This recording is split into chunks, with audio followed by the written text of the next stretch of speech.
How can First Nations come together with non-Indigenous communities and peoples to better their disaster and emergency management on reserve and better disaster and emergency management off reserve in urban areas, in municipalities with the provincial, territorial, and federal government? We recorded our webinar live with Stacy Doore from Siksika Nation. He's a structural firefighter, emergency manager, and an emergency management resolution to the Assembly of First Nations in 2019, which was signed and adopted. And opening for Stacy is Terrance Bear from Always Moving Forward, as he discusses the importance of engaging youth with positivity to help them develop positive identities. Welcome to the Hazardscape podcast, where we discuss Indigenous, always moving forward. And I asked him to come and open this up because we are management and preparedness for their communities. So we're trying to kind of work together. So Terrance, why don't you take it away, sir? Perfect. Thank you for inviting me. I want to say thank you for having me here. It means a lot to be in a space where we're talking about something real. Our people, our communities, and the future we're building together. So my name is Terrance Bear, and I'm the founder of Always Moving Forward. And to me, that means that no matter where you came from, no matter what you've been through, you always have the ability to take one step forward. I'm not here because I had a perfect life. I'm here because I made mistakes. I faced challenges and had moments where I could have stayed and going in the wrong direction. But something inside me shifted. I started asking myself one question every day. Is what I'm doing moving me forward, or is it holding me back? That question changed everything. How I showed up as a man, how I showed up for my family, and how I showed up in my community. Because I realized we can't lead our communities forward if we don't lead ourselves first. When we talk about Indigenous Emergency Management, people think about systems and response systems. But before all of that, it comes down to relationships, trust, connection. That's who we've always been. When emergencies happen, people don't just rely on systems. They rely on the people that they trust. And trust is built through showing up, through being consistent, and through living with integrity. That's what Always Moving Forward is about. Our youth are watching everything. They're watching how we handle pressure, how we treat people, and how we show up when things get hard. We are always teaching them something. So the question is, are we teaching them to move forward, or are we teaching them to stay stuck? Right now, our youth are searching for something. They're searching for identity. They're searching for a belonging, and they're searching for purpose. And if they don't find that in positive spaces, they find it somewhere else. But when a young person feels like they matter, they move differently.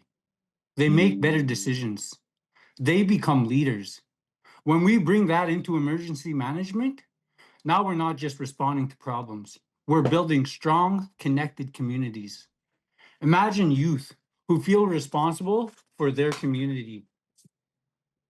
Take pride in where they come from and step up when it matters. That's real resilience. Because life will test you. Communities will face challenges. But what matters is this: what we do next. Do we blame, or do we step up and keep moving forward? Because forward doesn't always mean fast. Sometimes it's one conversation, it's one decision, it's joining one webinar. So I'll leave you with this. What's one step you can take to move forward? Not next week, not next year, today. Because when individuals move forward, families move forward, communities move forward. And that's how real change happens. Always moving forward. Let's go. Thank you for having me. All right, that's awesome. Thank you, Terrance. That's an awesome way to start this off. All right, Stacy, it's all yours, bro. Holy smokes. Can everyone hear me okay? Yeah. Yes, yes. Good. That was one of those quick segues where it's like, go. Go. Mhm. All right. Well, Brad said he was going to introduce me, but I'll just introduce myself. My name is Stacy Doore. I'm from the Siksika Nation Reserve. I've been a firefighter, captain, and with emergency management for 30 plus years now. So I've always worked on a First Nations reserve. I was a deputy chief in Siksika Nation. I helped with another colleague start that fire service when they got their Grey Eagle Casino. I've trained firefighters all across Alberta um, to be 1001 firefighters. I've also worked for the government and also with the fire departments to help nations across Alberta during an event. I've trained a lot of First Nations. I've been deployed to almost every major event in Alberta. The 2013 floods, Fort McMurray, when Wabasca. I was down south when they had their great big wildfire down there. Uh, Geez, I've been all over the place. I was at the Yellowknife fires, helping a community up there. I was up there for 8 months. Helped them re-enter into their community and start off their community again. That was that was a challenge. If you ever been up to Fort Smith, Alberta / Northwest Territories, it's quite isolated. So it's one road in, one road out. So it was quite the challenge. I did an adventure out in the Yukon Territory. I was Brad was laughing at me. I was riding snowmobiles, quads, eating caribou like it was ground beef, and engage myself in the culture. And that's what I'm all about.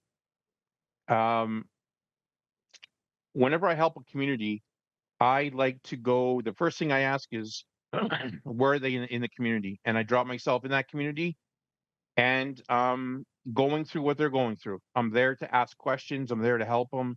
I'm there to talk to the elders and engage in their cultural activities that they do every day. For example, up north, they're Dene. So they go through a ceremony called Feed the Fire. So they're doing that. It's a ceremony that they go through to pray and to for the wildfire to settle down. They're burning. They burn food. They burn different stuff, and they put it in the fire and they pray and they just pray that the community's better. Going down south with ceremonies. So it's part of what we're going to be talking about when it comes to engaging with First Nations. Terrance, you said it best, right? We've got to be in our culture at all levels, from our elders to our youth. And sometimes people like Terrance, which again, I want to say thank you for your speech and thank you for everything that you do, and is how we bridge that gap from the elders and help the youth understand what the elders are talking about. Also, the other way around, telling the elders how important it is to pass along our traditions, our way of life. Believe it or not, First Nations have been doing emergency management from day one. If you look at it, when we migrate, when we go to different campsites, when we're going hunting, we're nomadic, what do? We need planning.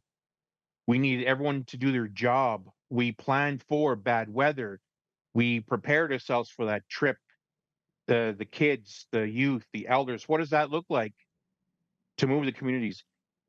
When we're talking about engaging with a community, it's having that level of understanding of they understand how emergency management is. They just understand it in a different way, a traditional way.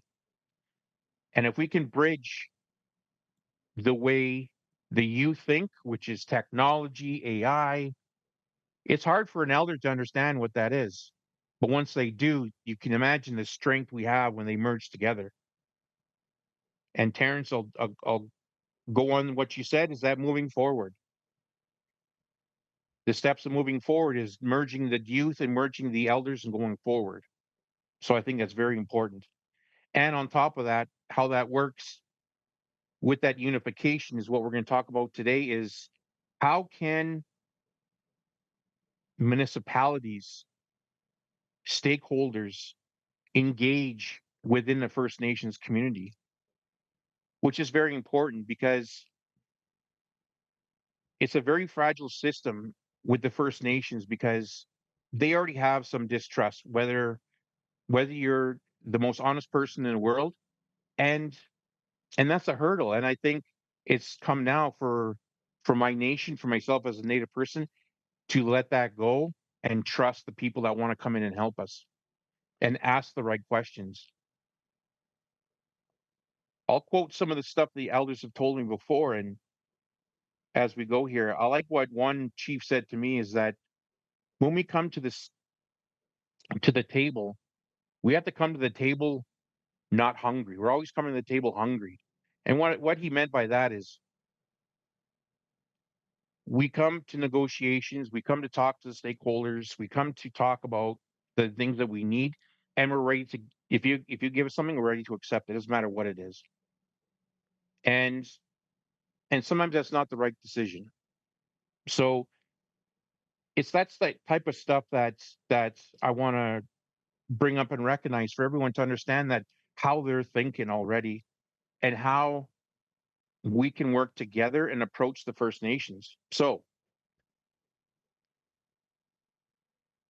for myself, I recognize that working with a First Nations and the hurdles that were happening right now are this is it boils right down to the differences between the province and between the federal government. In the province and municipalities, they are mandated under the Emergency Management Act to have an emergency management plan. So they get support, they get all of that. On the federal side of things in First Nations, we don't have that. There is no federal official funding and legislation that states that we have to have emergency management. So right there, a First Nations wants to engage, they want to do emergency management. Their hurdle is they're trying to get funding and understanding if understanding the way ISC is, excuse me, my assistant brought me some coffee, my good son. To understand emergency management, so that's the number one thing that always people think is that, okay, if why can't First Nations, engage in emergency management? Because we don't have that legislation. And if we come to the table and say, look, you know what, a lot of things. One, if we can help each other with funding applications, then there's more. Once the money comes in for the First Nations and they start understanding what it is that emergency management can do for the community, that opens up the doors. And what I mean by that is, on the other side of things, if a First Nations gets great funding, so they apply, they've got a good process, they can get a lot of money in terms of training, in terms of equipment, and this is where the province, the municipalities and stakeholders can work together. We can start training together and merging. So if a municipality has a training session in terms of emergency management, and you've got a local First Nations, and they got some kind of emergency management team engaging with them, saying, "Hey, come over, let's train together." Now, on the other side of things, the First Nations will do the same thing. They will say, "Look, we're doing training, we're doing an exercise. Come on over and let's work together." That's where those conversations start. Is that one first conversation? This is how we get to know each other. And traditionally, as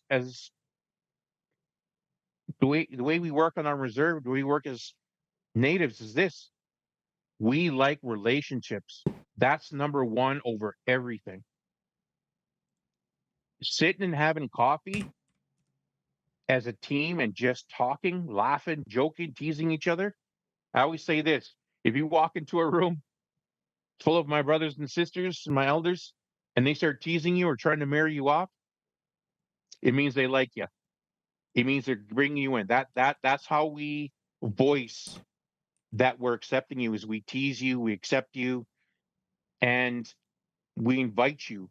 I remember going to up in the Yukon. First thing when I went up there, the chief, the ex-chief, which is the current chief's father, invited me over as soon as we landed on the plane. Invited me over for some food. We talked, had some tea, right? And that's so important to me. And that's what I'm talking about, those engagements and the training aspect is having that way of thinking of if we're going to train, sometimes training is just, hey, let's meet. Let's meet on a level of, hey, how can we help you? Opening ourselves up. Before I go any further, I just want to, I know some housekeeping things. I'm very fluid, very passionate about this. Brad, I know will keep me on task. Is this, if you have any questions at all, don't worry about interrupting me. There's no planned speech or whatever. I'm going to talk from my experience of 30 years and how the First Nations have worked and tell stories of what I've experienced. So anytime you're going to have a question, just throw it in there.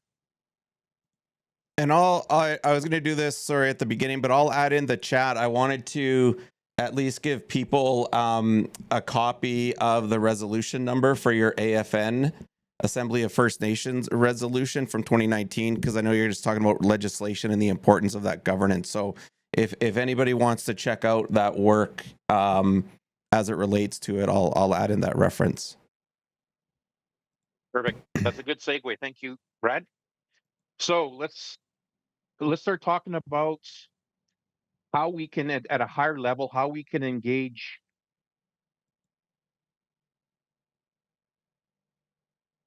Sorry, just looking at what does the chat say, Brad? I think John had moved in a comment about agreeing with trust, and therefore has anything been done for pre-incident trust building that might be applicable for the discussion. However, it is relevant for EM planning.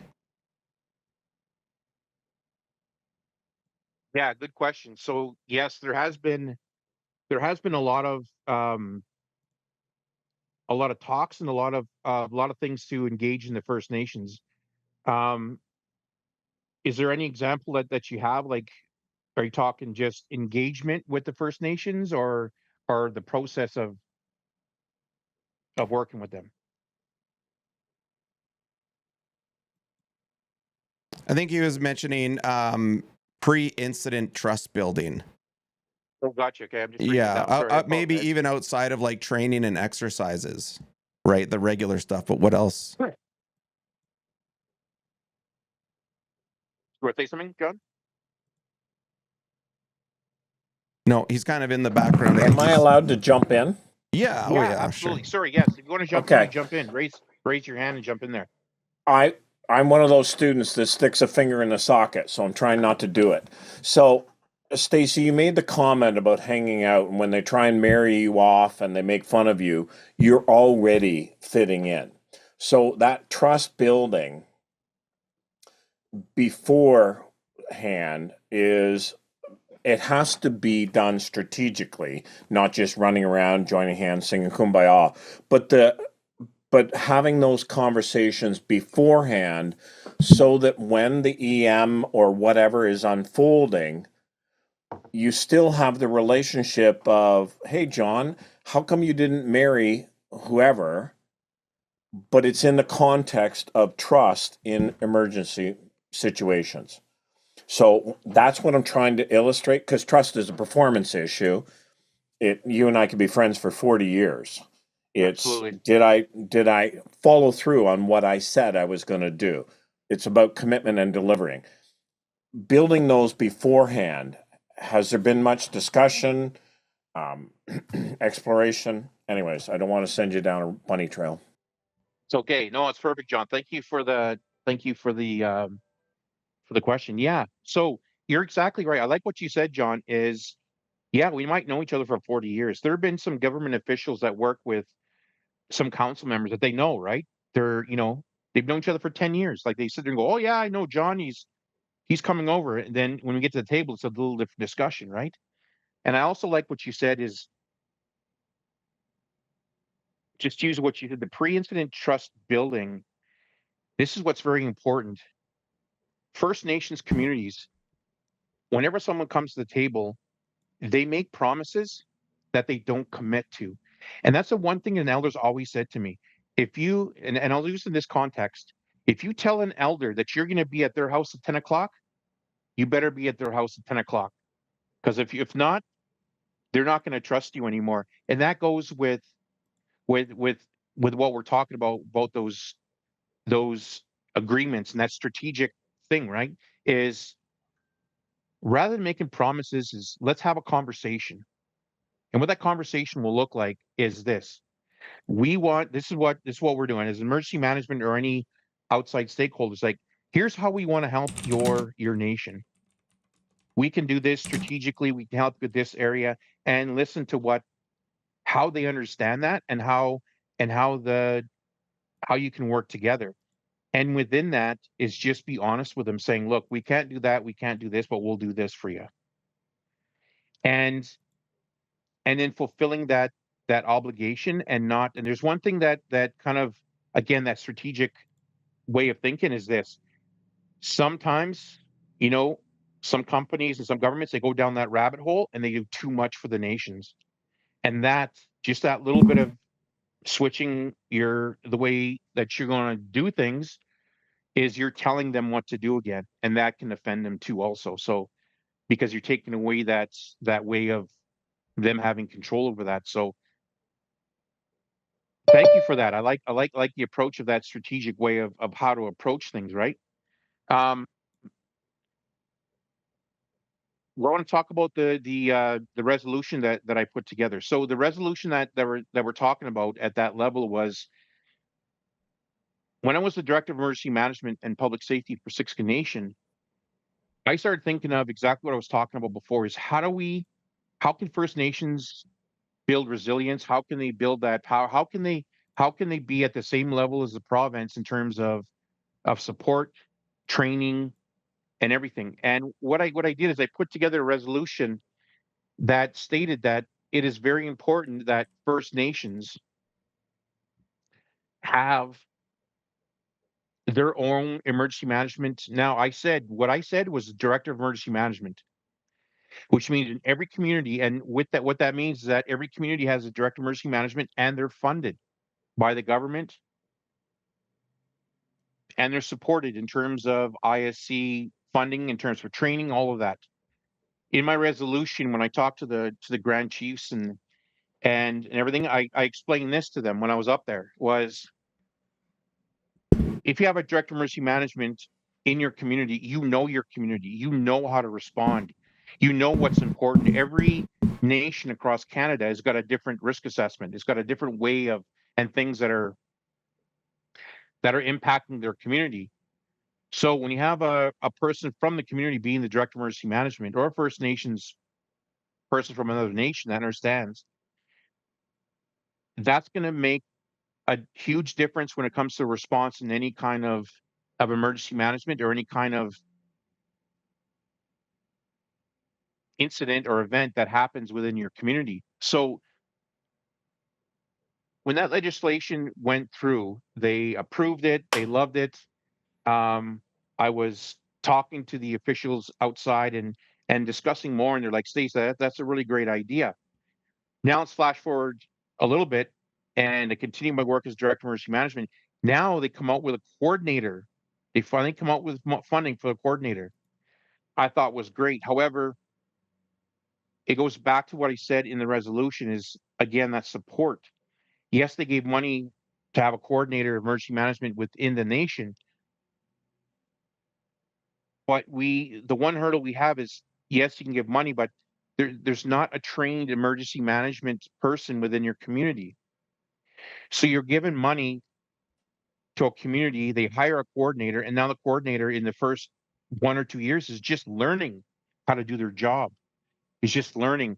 So it's what I talked about when it came to the resolution and talking to the chiefs is we need to develop that system first. We need to give out funding and saying, hey, this is what emergency management coordinator looks like. Here's some training courses. Here's how we're going to train you. Develop them first and then give them money as a coordinator. That was very important. Now,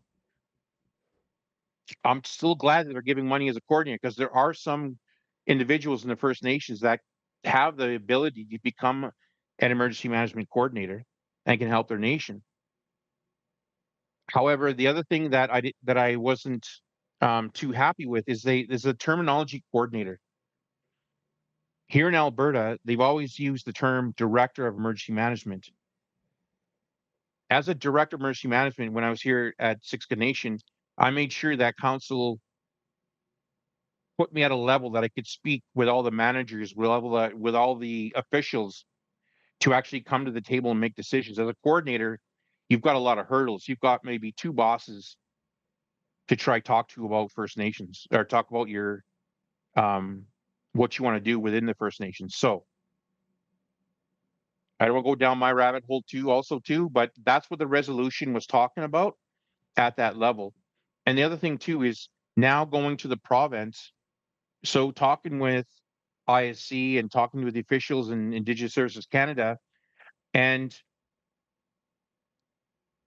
the way I liked and the approach that I took with them is again redoing how we get funding and how they can help the nations.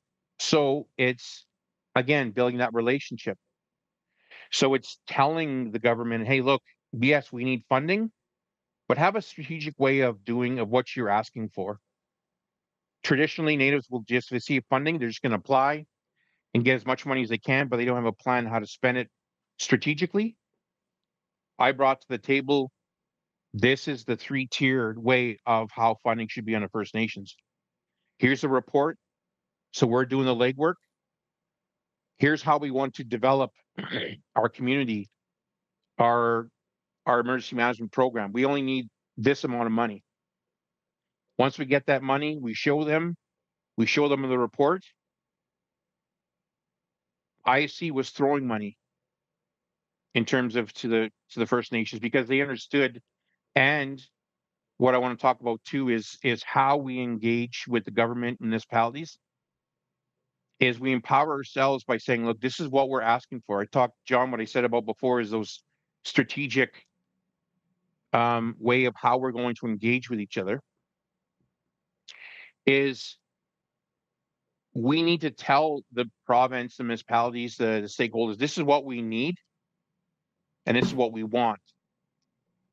When we do that, when it comes to engaging with First Nations, this is where there's always been troubles where a stakeholder or province will come in and say, okay, we can do this certain problem or report that you're doing. They do it, here you go, they walk away. They're not building resilience. And this is where we need to change as a First Nations and when we engage with it with the First Nations is how can we build resilience? So for example, I come into a community, like every community I've gone to, my priority is helping them get back to the communities, to a new community after a wildfire thing. However, Brad and I like to build resilience, train them, show them what I'm doing. Take one of their community members that's got a good head on their shoulders, that's interested, bringing in youth and showing them if they're interested. And come on over. Yeah, you want to know what I'm doing? Come on over. Let me show you what I'm doing.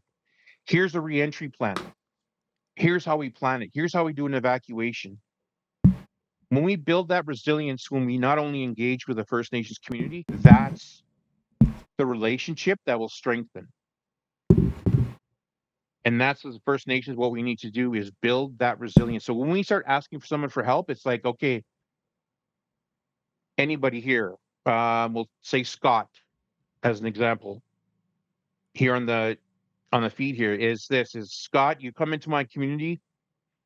I want you to show me how to build a boat.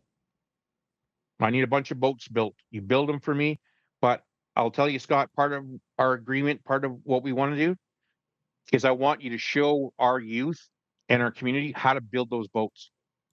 If you show them that, you build the boats, you just keep building boats, but you show us, Now we can build the boats now we can maintain them, and we're not constantly asking for you come in and build the boat. We use them, we run them down, and we're like, oh my goodness, I don't know how to fix them. What do? We order more boats. It's not building resilience and power. So that's what I want to talk about when we come to the table and talk to First Nations. The other thing too is understanding our culture. Culture is very important to us. So, and it's the little things that make a huge difference. It's not about like we see all the time, and it's I have nothing against it. Sometimes, we kind of joke about it. Terrance will hear me out on this. Is the first thing we think of when the First Nations is like, oh my goodness, when we get there, we got to smudge. We have to smudge. Stop everything. We have to smudge. It's more to that. It's understanding why we smudge. It's understanding what the sweetgrass represents. It's understanding what the tobacco. When you give tobacco, why do you give tobacco? Sometimes the response is, well, Susie told me I'm supposed to give tobacco to an elder when I see him. Okay, I get that, but why though? Traditionally, you give tobacco when you give it to an elder, someone saying a prayer. Excuse me.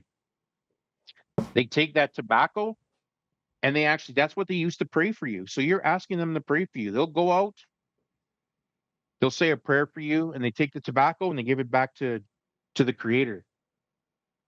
They give it back to the ground. That's the purpose of the tobacco. Sweetgrass, traditionally, yes, you can buy it in the store, but traditionally, if MK decided he wants to come up to Siksika Nation and come to Canada and see how the life is up here, is when I see him as a friend, as a new friend, I'm going to give him sweetgrass. That's the way to get sweetgrass. Is someone gives it to you as a gift. They're saying to you, "Hey, we trust you. Here you go. Here's a gift for you. Come and thank you for coming to our community." The other thing about our culture is understanding that talk to them in a way that they understand how you're going to help them. So at an elder's level of saying, look, we're here to help you traditionally, it's talking about we're gonna move. It's talking about when we engage and we're asking them to evacuate, when we're asking them is understanding what that means to a community. First Nations, you look back in history or whatever, is that being evacuated is very traumatic. Sorry, I'm just reading MK here. Absolutely. Absolutely, MK. We don't, and that's why.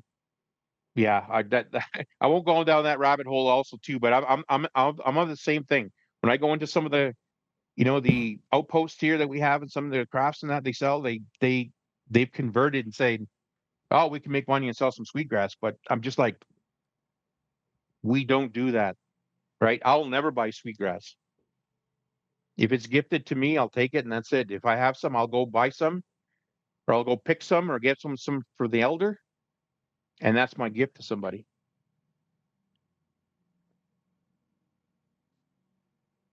No questions so far at what I'm talking about here.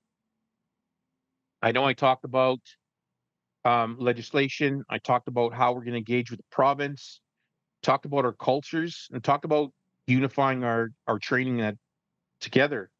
Also talk about resilience. I'll always want to talk about resilience because that is the new way of negotiating, in my opinion. How can you come to First Nations community and make them resilient? In fact, start using those words and it'll make a huge difference. Coming to a community saying, I have a problem. Okay, yeah, I can fix it. No problem. I'll take your money. I'll go do it. Come back. Here you go. Here's your report. We're used to that traditional way of doing things. The youth now want to learn. They want to be out there. Way back when I was younger, and was about Terrance age, maybe about 50 pounds lighter too. But let me tell you, I worked and developed this youth group when I first came back home called Business Without Borders. And what that meant was getting young youth and saying, hey, what do you want to do? Do you want to start a business? Start a business. Here's how I can help you. Here's how I can bring resources to you. Here's how I can show you how to do financial tracking. Here's how I can show you that your ideas here in the nation can go beyond the borders of our reserve. There's more to it than that. Business without borders. That was a great concept. We had a bunch of youths and they came up with great products, right? And it went great. We had art, we had stuff. We encouraged them to get out there and sell some of their stuff. After a while, unfortunately, the way politics work, council changes. We have no funding for it, whatever the case. But the good thing is I feel proud that there's at least a good dozen kids out there, youth that are grown up now, that have that experience of starting their business. They're still going to this day. So again, it's having that business without borders. But I want to say that that resilience building within the First Nations community is what's going to make a huge difference. With the cultural aspect of things, when you go to a community, I just want to touch more on that, or the culture. It's very important. Culture means everything. Understanding our culture, why we do things. So we got, down here, we've got our Sundance. And what our Sundance represents is the societies. We have societies here on Siksika Nation. It's different for other nations, but I'll talk about that in a second. Is the Sundance represents the the societies come together, the community comes together, they have a little powwow and they bring out their bundles and they pray for the whole nation for a good year, a good season. Make sure that everyone's safe. If there's anything that's bad that's happening in reserve, that's where they pray. And it goes on for about a week. Our societies here in Siksika Nation, I'll talk about that because again, it's different in other nations. That was our political way of doing things, our traditional way. My uncle said one time too, he says, it's weird how first contact, they said we were savages. And I said, well, what do you mean? And he says, we had our own political structure before first contact, and it was our societies. Our Horn Society was our council at the time, was our governance. They were the hierarchy within our nation. They made decisions that was best for for our tribe. And then we had different societies. We have brave dogs. Brave dogs with another society. They're responsible for way back when to protect the community. They had to have no wives, no kids, because their job was to protect. So if they didn't have that, they were able to go headstrong and protect the tribe. Right? We have the Mota Geeks women that handle the Horn Society's bundles. So they carry them. Now, if you've never heard of what bundles are our traditional, they're like medicine bags, if you want to call any, I'm trying to use terminologies you may understand.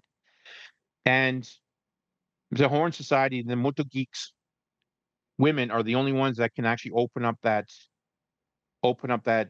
bag. Um, and that's what they in there is what they used to pray. And they do it once a year at the Sundance.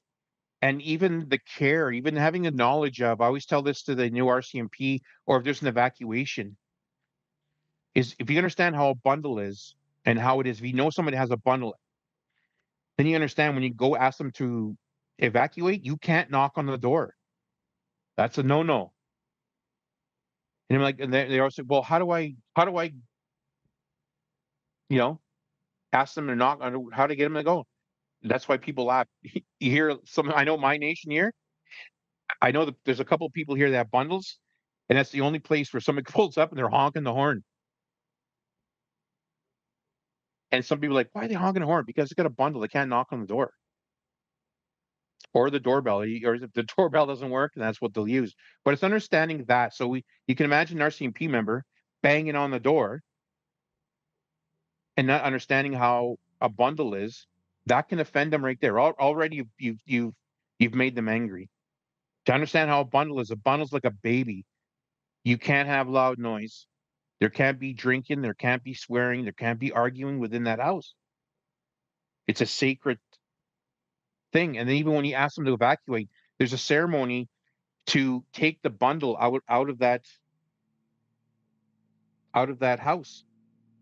Here in Siksika Nation, what I did in terms of building that relationship is I went to the government when it came to funding a mapping system, and I explained that to them how important it is to have a mapping system because of just our traditional ways, having a bundle, having our sacred areas that we have here. Can you imagine having a mapping system and wildfire, Terrance, talk about wildfire?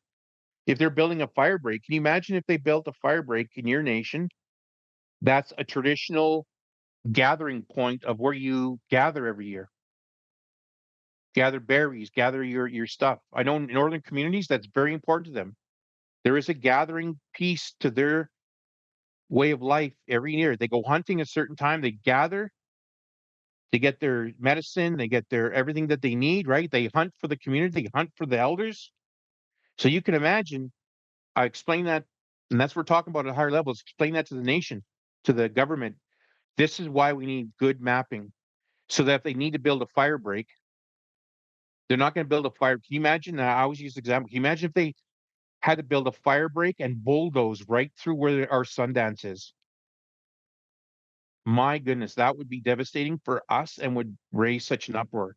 So it's challenging the people that are helping. Kate, I know you build a dozer area, but you can't build it there. Let's look at something, and here's a mapping system of how to do it. Understanding the culture is what's going to guide you to how you can help them when you come to the table. Understanding that you don't want to offend them and saying, okay, we've got to evacuate people, we've got to destroy that building right there, we've got to take these people and get them out of here.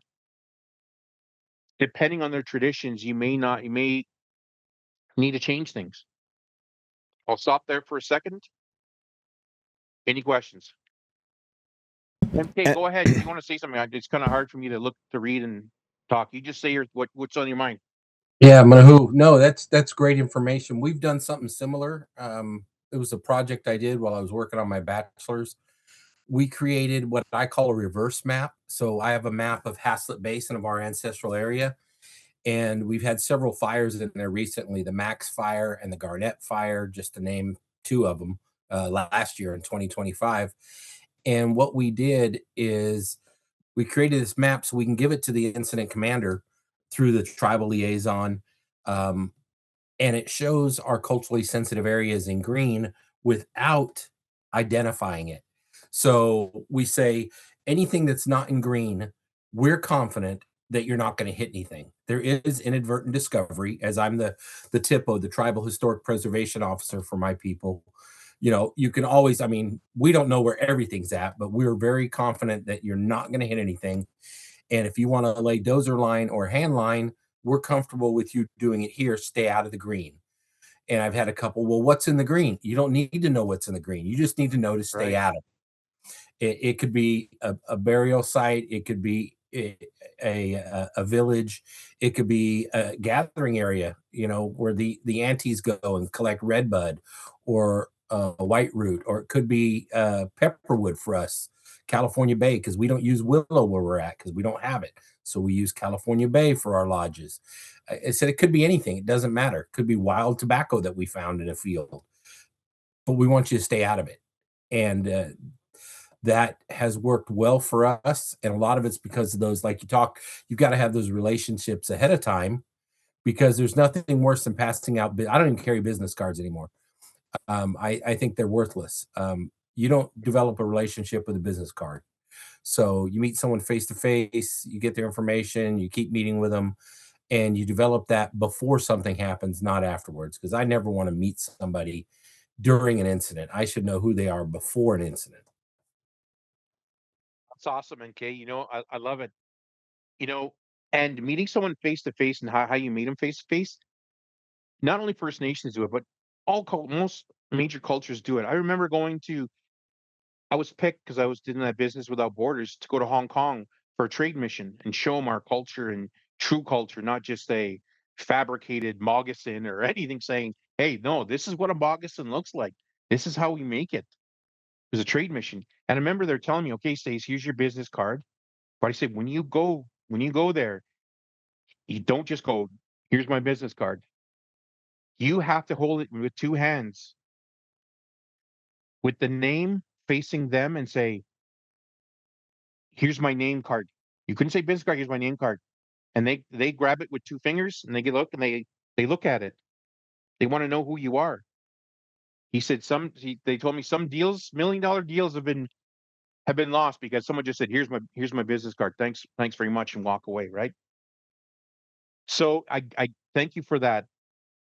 I want to add too, with when it comes to meeting in person, is when you meet someone in person, you know you can help, and you build, sticking with what John said of building those relationships is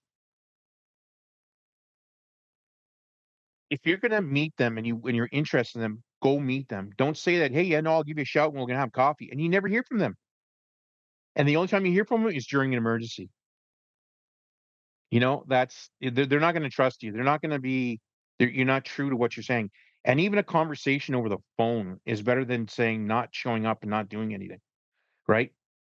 Our traditional ways of doing things. And I also like what you said about you don't need to know what's in those areas. It's amazing when you tell firefighters that come to your nation or any people come to the nation, we can't go in the area. Why not? That's our area. You can't, that's sacred to us. Well, what's there? It doesn't matter. We're just telling you can't go there. You know, let's flip the script here. I go to your house. You tell me you see that building right there? You can't go in there. Why? I want to go in there. Why? It doesn't matter. That's my shed, my shop. I don't want you going in there. Okay, sorry, I'll respect that. Right?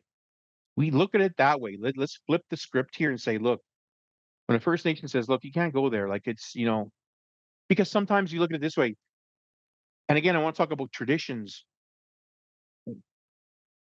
Before I started smoking again, after 20 years, I always carried when I worked for the government, I always carried tobacco with me. Didn't matter. I always had it with me wherever I went. And I remember going to one of my communities and, we're just having coffee. I just told her, hey, I'm in the area. I want to come up. 'Cause that's just what I was. If I was in the area, I haven't seen the community. I just want to come and say, hey, how you doing? I haven't forgotten about you. I just want to know you haven't called me. And I'll make the time and go to the community and just sit down. And I sat down with the director of emergency management. She was an elder in our community. And we just started talking. She's like, oh, these are my problems. So we started writing them down, see how I could help. And then it turned into her telling me a story, a traditional story, because she was doing a ceremony the next day and she was inviting me. I said I couldn't make it, but she started telling me what the ceremony was. And the first thing she said to me, she's like, oh, say sorry. You know, look what I'm doing. I brought you in the community. I'm talking to you like you're one of my community members. He said, I'm telling you about a ceremony that we're doing tomorrow. He says, traditionally, if an elder tells you that, you have to give them tobacco and thank them for their story that they're giving you. So that's why you give tobacco. So I took out a cigarette and I said, here you go. Sorry about that. And then she said, thank you. She took the offering. And now she can pass on that knowledge to me in that ceremony and what it is that ceremony is, right? So what I'm trying to say, go along with what MK was saying, is that sometimes when we say don't go in there and they're like, why? Because it's a big explanation and it's an explanation that they're not going to understand culturally. How do you explain something about a bundle, Sundance? How do you explain Terrance when we're going into when you're going into the bush and you're gathering and you're doing things and you're hunting? And how do you explain that to someone that doesn't understand that? It's no different than in a municipality of the bylaws and everything that they have, right? I don't understand some of the bylaws, why they're up there, why we do things, right? When we have that understanding on both ends, we can really engage and go forward and move forward a lot easier and a lot fluid and building that resilience. I really will always say is building resilience and bringing up our youth. Never forget our youth.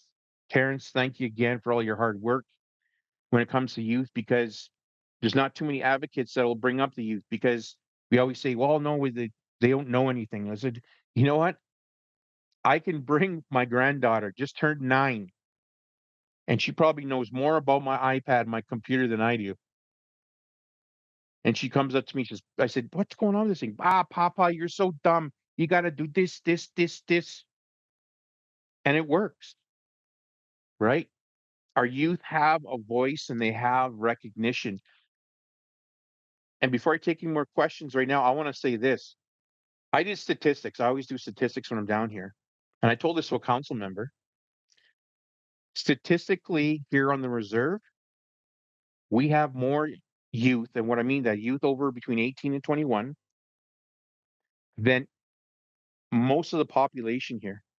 So what I mean by that, if you were to engage with the youth and be a good advocate and they trust you and you're doing things, you could get elected every single year just by the youth vote, and nobody on the nation here could stop you. That's empowerment. When I told a council member that, they're like, what, really? I said, yeah. I said, if the youth were to get organized and we were to empower them, give them resilience, they could literally sit there and go, who do we want to vote? And the youth will be able to vote whoever they want at any given time.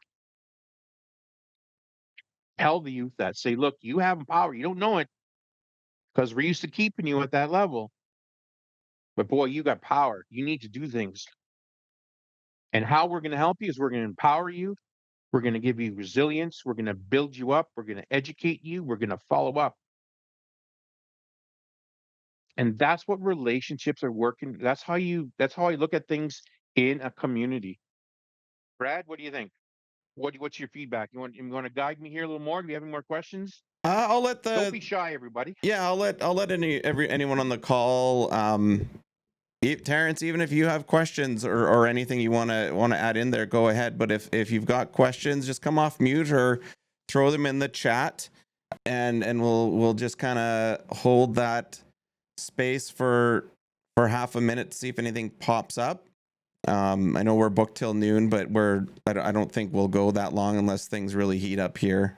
I mean, there's a couple things I could say that could really spice it up. Oh, what's on your mind, Brad? What are you talking about? You in politics again? No. When we were staying in Merritt together, I said, Stacy, keep off my bed. Don't go in there. Why, Brad? You don't need to know. You know what? I just want to add to that because of the fact of this guy right here, Brad, is my brother. And I consider him my brother and I'll always be my brother. It doesn't matter if we don't do this and I'm old and Thanks, Heather. is the fact that we built a relationship and he's on the same page as I am, is that we build resilience. You can drop me into any community and you'd never know I was there with outside agencies because I'm sitting right next to the chief. I'm sitting right next to an elder and I'm having tea and I'm having soup and I'm helping them in the community. I'm a part of them. And that's what we have to do. We have to sit there and just take a minute just to go, hey, how are you doing? Guide me. Even as an incident commander, I'm a certified incident commander. I like to be proud to say that I'm one of the first true First Nations that is a certified incident commander. I go right across Canada. MK, if you ever need me down in the States, I can come down and be an incident commander for you and help guide you through anything that you need. And that's that's pride, that's empowerment. That's what I'm talking about. We need to start building that. And that's why I talk about Brad and the things that he said about right now is we've been in the trenches, we've shared rooms, we've been in camps, right? Right away, like even ask Brad here is that when I helped up north at the Yellowknife fires, Brad calls me up, even though it was his third call, but he called me up. I'm just kidding, Brad. Is he said, Stace, I need the nation up here needs you. You come up and give him a hand. I said, okay, well, where are they? Brad was ready to put me in a hotel and, as best he could and accommodate me. And I said, no, where is the nation? They're at a camp in High Level. I said, that's where I want to be. I want to be in the camp. I want to be able to get up in the morning, walk and have breakfast with everybody. And everybody says, who are you? And I'll tell them who I am. I'm Stacy Doore of Siksika Nation. I'm here to help you. I came here to help And what I did too is that I didn't make an office. What I did is I went in. They had a rec room. I went to the far back, put up a table, my screens and everything, and I said, "That's where I'm at. You want to come see me? Come on back." Right? And they did. Elders came back. They're talking to me. People talk to me. I'm on a computer doing my thing, and they're like, "What are you doing?" "Oh, this is what I'm doing." "Oh, that's interesting." I was doing a little bit of training of what people are there. When I needed help, right? I told Brad, "Don't worry about it. I got help you." "What do you mean?" I said, "There's people here." What I did is I took their staff and I said, "Okay, I need this. Help me with this. Help me with that." Did administration stuff, and they helped me, and we worked together. I showed them, right? So we have a question or what I have to say. Thank you, Brad, Stacy, and group. I have to leave. Oh, sorry. Yeah, Heather had to leave, Sorry, and Heather. then Thank you. MK is getting you to come down for their bear dance ceremony in October. Oh, thank you. I would be honored. In October? All right, MK, I'll keep in touch with you to find out what I need to bring That goes for and go down there with you. you, Brad, and Terrance. Thank you, MK. Anybody else on this call? Thank you. Thank you. Thank you. That'll be. Oh, I can't wait. I can. Yes, I'm excited now. Look at that. You already made my year. Thank you very much, MK. Any other questions here on the calls? Yeah, if we don't get any other questions or comments, we'll wrap it up.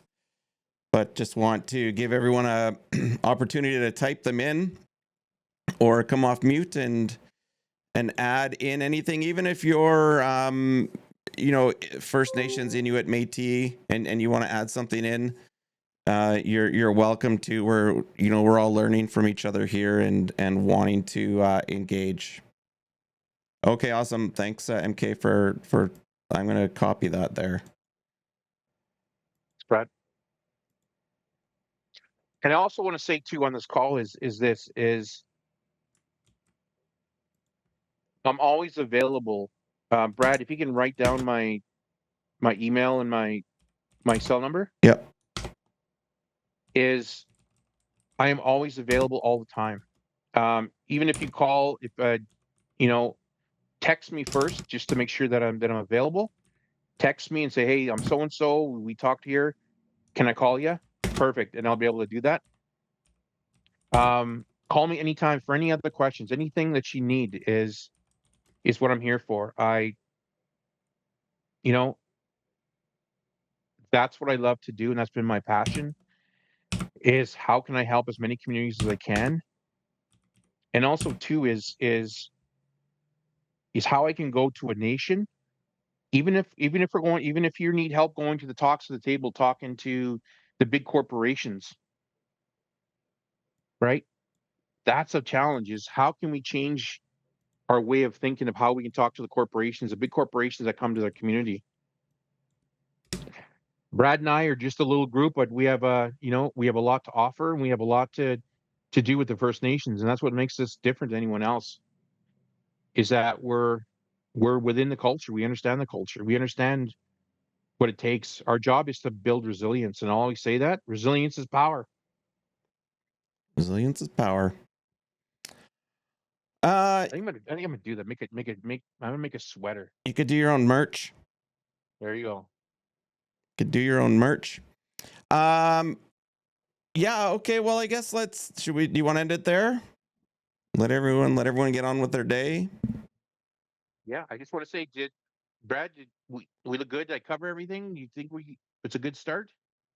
Yeah, I think so. I mean, I love I always learn something when I listen to you, because your openness and willingness to talk about like specifics for Siksika Nation, and just like the bundle. I don't know if I heard that one before, but I know they have bundles up in Vinted Gwich'in, right? It's the same thing because they carry them on their skidoos, right, to survive in the Arctic in the wintertime, and they're super important. So yeah, I always get something out of your talk. So thank you. I'm good. So I've earned these gray hairs, eh? There's more of them. Thank you, Jen. Thank you for coming. But yeah, I want to say Terrance, thank you for coming on and sharing your story. And I really love that you incorporated a little bit of connection to emergency management and disaster management. I didn't ask him to do that. He did that on his own. So, I really appreciate that. Thanks, Scott. And Stacy too. Like, thanks for coming on here and sharing your knowledge and, continuing that work to progress emergency management between Indigenous, non-Indigenous cultures and people, and not only the technical side and the social side, but the cultural side too. Like, thank you for sharing that knowledge and bringing that forward. And MK too, thank you for your input too from where you are, because even though you're thousands of kilometers south, there is a connection there. It's all connected. So I just want to thank you all for sharing with us today. I really appreciate it. Parents, I just want to say, I practice what I preach, and you've taught me too.